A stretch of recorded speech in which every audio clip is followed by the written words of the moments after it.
Something happened on that field that left fans staring at their screens in pure disbelief. A moment that should have been the crowning highlight of a young quarterback's breakout performance turned into a decision that stunned the entire football world. Imagine this: a rookie quarterback playing the game of his life, dragging his team back from the edge with ice in his veins, only to have the most important play of the night taken out of his hands. Not because he was hurt, not because he'd lost control, but because someone else decided he wouldn't be the one to finish the job. It started out like every great comeback story. The crowd could feel the momentum shift. The comeback was on. After being counted out for most of the game, this young QB stepped up and refused to quit. Drive after drive, he carved up the defense, showing the kind of poise that even seasoned veterans struggle to maintain in high-pressure moments. He had the offense rolling, confidence surging, and a stadium full of fans believing in the impossible. And then, with the game hanging in the balance, the unthinkable happened. The coaching staff made a call that nobody expected. They pulled their quarterback off the field. The guy who had just thrown a clutch touchdown to give them a chance. The guy who had all the momentum. The guy who earned the right to take that snap. In his place, a play that looked like it came from a completely different reality, one where common sense didn't exist and where logic was optional. Fans froze, commentators stumbled over their words, and even players seemed to hesitate because everything about the moment felt wrong. People didn't even have time to process what they were seeing before the play failed. The dream comeback ended not with the ball in the hands of the player who brought them there, but with confusion, frustration, and a stadium gasping in disbelief. The cameras cut to the sideline, and every fan watching had the same burning question: why would anyone make that decision? It wasn't just a questionable call, it instantly became one of the most talked about coaching decisions of the season, the kind of moment that flips narratives, sparks debates, and puts jobs under a microscope. Because at a time when pressure reveals true belief in your players, the trust simply wasn't there, and that single moment changed everything. This wasn't just about a failed two-point try. It was about timing, momentum, confidence, leadership, and the message this decision sent to everyone watching, especially to the quarterback who wasn't given the chance to finish what he started. And as soon as the cameras turned to the sideline, everyone knew this story was far from over. Before everything fell apart, the story was shaping up to be a Hollywood-level comeback, the kind that keeps an entire stadium on the edge of their seats and makes fans swear they're watching the birth of a legend. From the moment the fourth quarter began, something switched inside this young quarterback. He wasn't rattled, he wasn't nervous, he was locked in, and everyone could feel it. He started firing throws into tight windows with ridiculous accuracy. Every snap looked like another opportunity he refused to waste. The defense threw pressure his way, yet he kept escaping, extending plays that should have been dead. His confidence only grew as the offense marched down the field. It didn't matter if it was third and long, it didn't matter if the pocket collapsed, he always found a way. He wasn't just playing good football, he was controlling the entire game. With the scoreboard working against him and time slipping away, he took full command. He spread the ball around, trusted his receivers, used his legs when he needed to, and showed the kind of decision-making that separates the good from the great. Every completion pulled the crowd deeper into belief. Every first down cracked the door open a little more, and then came the first of those late-game touchdowns, a laser to the end zone that made everyone realize the comeback wasn't just possible, it was happening. But he wasn't done, not even close. With just minutes left, he got the ball again. Another chance, another moment where plenty of quarterbacks would panic or force something that wasn't there. Instead, he looked calm. Too calm for someone that young with that much pressure on his shoulders. He carved up the defense one more time, throwing darts, reading the field like a veteran, and proving he wasn't backing down. Then, with the kind of gutsy confidence that defines careers, he delivered another touchdown.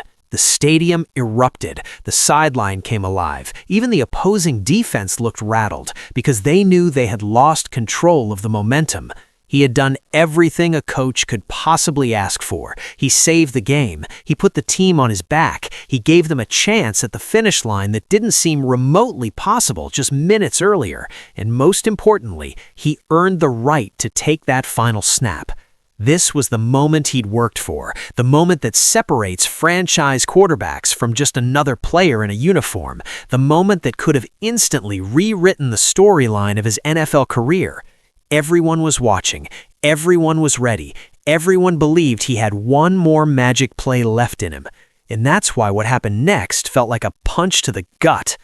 Everything was set up for the perfect ending. The scoreboard said the comeback was one play away. The defense was reeling. The crowd was roaring. And right there, standing in the huddle, was the quarterback who had just dragged his team back from the edge of defeat. He looked ready. He looked composed. He looked like a star who wanted the ball in his hands with everything on the line. But suddenly, something was off. There was movement on the sideline, confusion, players shifting, coaches signaling. Then, without warning, the quarterback who had just sparked the entire comeback, the guy everyone expected to finish the job, was walking toward the sideline. Fans blinked, thinking they must have misunderstood what they were seeing. Commentators stumbled over their words because even they couldn't believe it.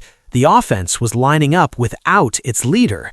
Instead of trusting the player who got them there, the coaching staff chose a completely different direction, a trick formation, a wildcat look, a play built for chaos instead of confidence. It felt like someone had taken the script from a thrilling football story and scribbled all over the final page. You could see it in the players' faces, the hesitation, the uncertainty. The moment demanded clarity and conviction, but what the team got instead was a call no one saw coming. The quarterback stood on the sideline helplessly as the fate of the game was handed to a play that belonged in the early minutes of a blowout, not the final seconds of a potential season-defining comeback. The ball was snapped, the defense pounced instantly, the play collapsed, and just like that, everything the young quarterback fought for vanished in an instant. The stadium went silent. The air was sucked out of the moment entirely. Fans stood with their hands on their heads, replaying what they just saw in disbelief. How do you take the ball away from the guy who got you there?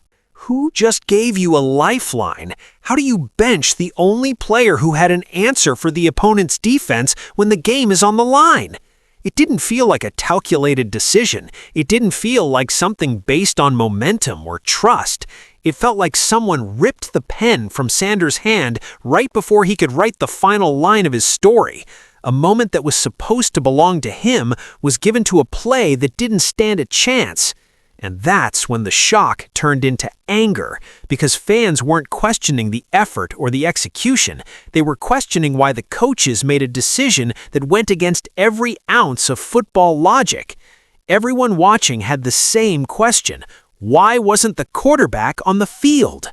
And that's where the real story begins.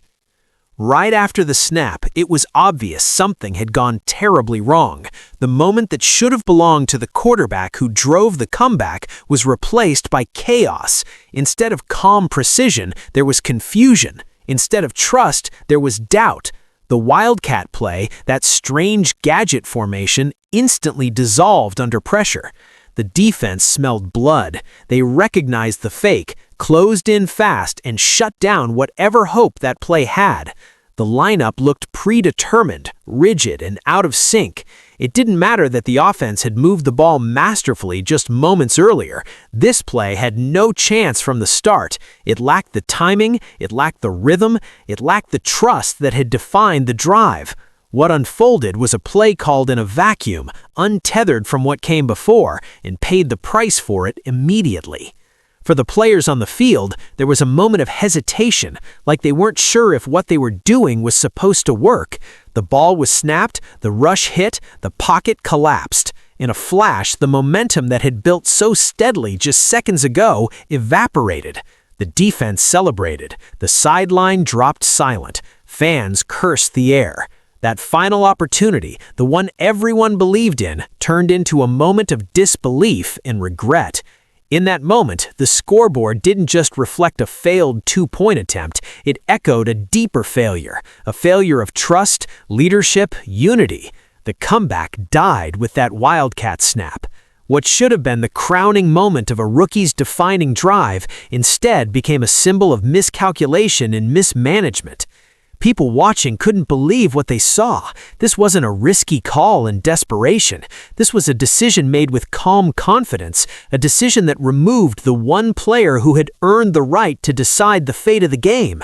And in return, what we got was the worst possible outcome: a failed conversion, a loss, and a stunned silence where hope used to reign. The Wildcat disaster didn't just cost a game. It stripped away trust, it shattered morale, and it forced everyone, fans, players, coaches, to question not only one play call, but the judgment behind it. Because if this was the level of decision-making when the stakes were highest, what else might be based on poor judgment and bad faith? That failed snap echoed long after the whistle blew. It echoed in locker rooms, on social media, in press rooms. It echoed every time someone asked, why not trust the guy who carried the team on his back? The answer nobody wanted to hear. They didn't. When the final whistle blew and the crowd's roar turned to stunned silence, all eyes turned to the sideline and then to the podium. The coach stood there, facing reporters and a sea of disappointed fans, ready to explain a decision nobody believed made sense. It was supposed to be the moment he clarified what happened. Instead, it became the beginning of a firestorm.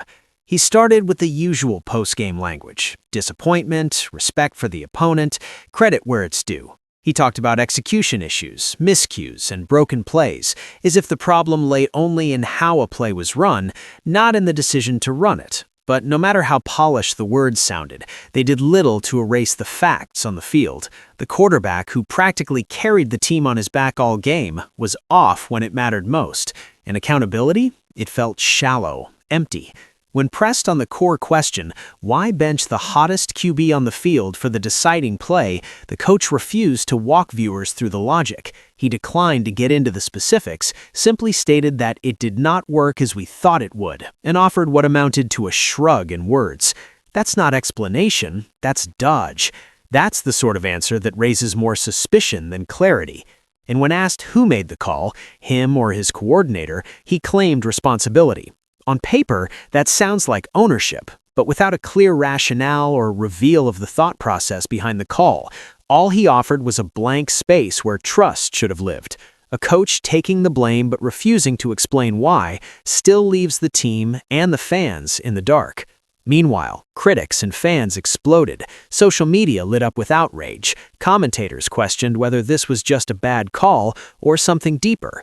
Some argued it looked like internal politics or lack of faith in the rookie. Others suggested it might even be a calculated move with broader organizational motives.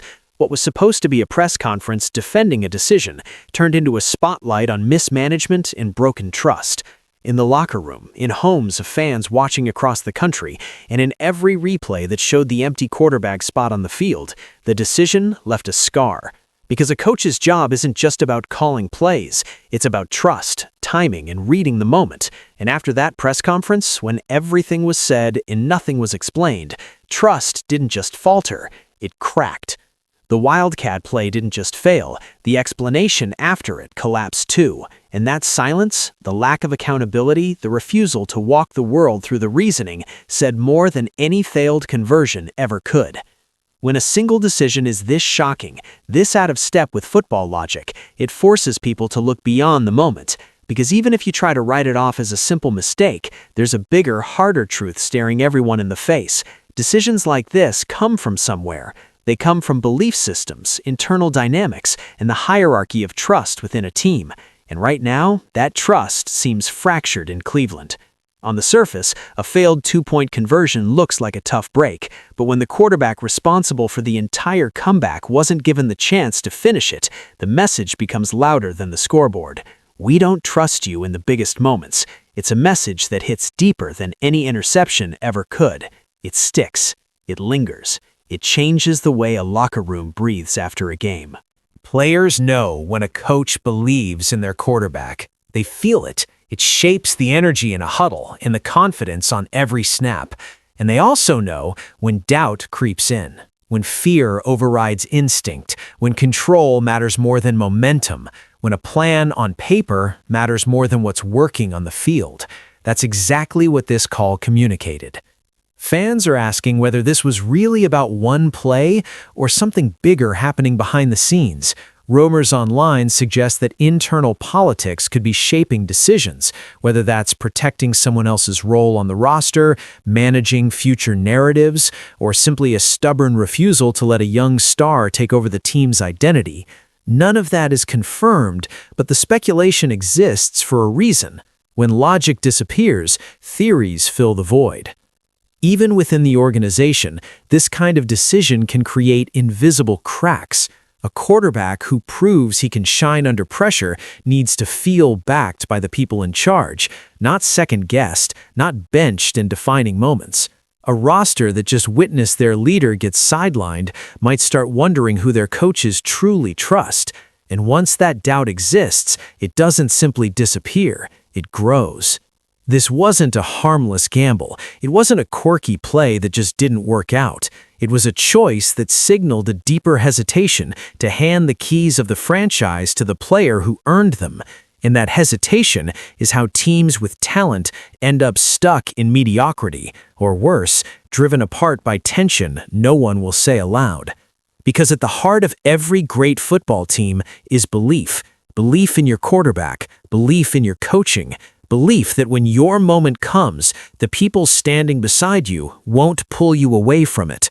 In Cleveland that night, that belief was broken. In the aftermath of a decision this messy, the future suddenly feels uncertain for everyone involved. For the young quarterback, the path forward is both clear and filled with enormous pressure. He's already shown he can deliver when the moment demands it. He's proven he has the talent, the poise, and the leadership to take control of a game that looked finished. The question now is whether he'll be trusted when the next defining moment arrives, or whether doubt will keep creeping in from the sideline. And for the coach, the spotlight has never felt hotter. Every snap, every timeout, every offensive call will be viewed through the lens of what happened that night. No more benefit of the doubt. No more it was just one bad call. Fans won't forget. The locker room won't forget. And most importantly, his quarterback won't forget. Because trust, once cracked, doesn't repair itself just because the schedule moves to week 2. It takes real accountability and a fundamental change in how you make decisions during the biggest moments of the game. This situation has set the stage for a battle that goes beyond wins and losses. It's now about belief. Belief in the rookie who earned his moment. Belief in a coaching staff that must prove they can adapt. And belief in an organization that too often stumbled in the exact moments where confidence matters most. The future can go one of two ways. One path leads to redemption, a coach who learns from the mistake, who lets his quarterback grow through pressure, who embraces the player capable of changing the franchise's entire trajectory, a team that rallies behind its leader and builds something worth believing in. The other path leads to ruin. Tension behind closed doors, decisions guided by fear instead of vision, and a young star forced to carry not just the offense, but the weight of mistrust placed on his shoulders by those who should be lifting him up. Right now, no one knows which direction Cleveland will choose, but what we do know is this. Every future moment where the game hangs in the balance, everyone will be watching who has the ball in their hands. Because after what happened, that choice will speak louder than anything said at a podium ever could. When the dust settles and everyone stops arguing about analytics, play calling, and what could have been, there's one truth that refuses to disappear. Football isn't just a game of schemes and formations. It's a game of trust, a game of belief, a game where the biggest decisions are judged not by what's drawn on a whiteboard, but by the message they send to the players who fight every snap. On that field, in that moment, a quarterback earned the right to finish the story he started. He battled through pressure, disbelief, and a scoreboard that mocked his effort. He delivered hope when it shouldn't have existed. He put them one heartbeat away from glory. And instead of being handed the chance to finish what he began, the moment was taken from him. That choice didn't just cost 2 points, it cost confidence, it cost momentum, it cost trust, the most valuable thing a team can have. Because once a player starts wondering if his coach truly believes in him, the cracks don't stay hidden for long. They spread. They alter the energy inside locker rooms and redefine relationships in ways no stat sheet can measure. This is why everyone is still talking about that decision. This is why the controversy won't fade, because this wasn't just a failed play, it was a defining moment, one that revealed exactly who is trusted when it matters most and who isn't. The unspoken truth is simple. Greatness is built on belief, the kind of belief that puts the ball back in your quarterback's hands when the entire game comes down to a single play. And if a coach can't make that call when the lights are brightest, then maybe someone else should.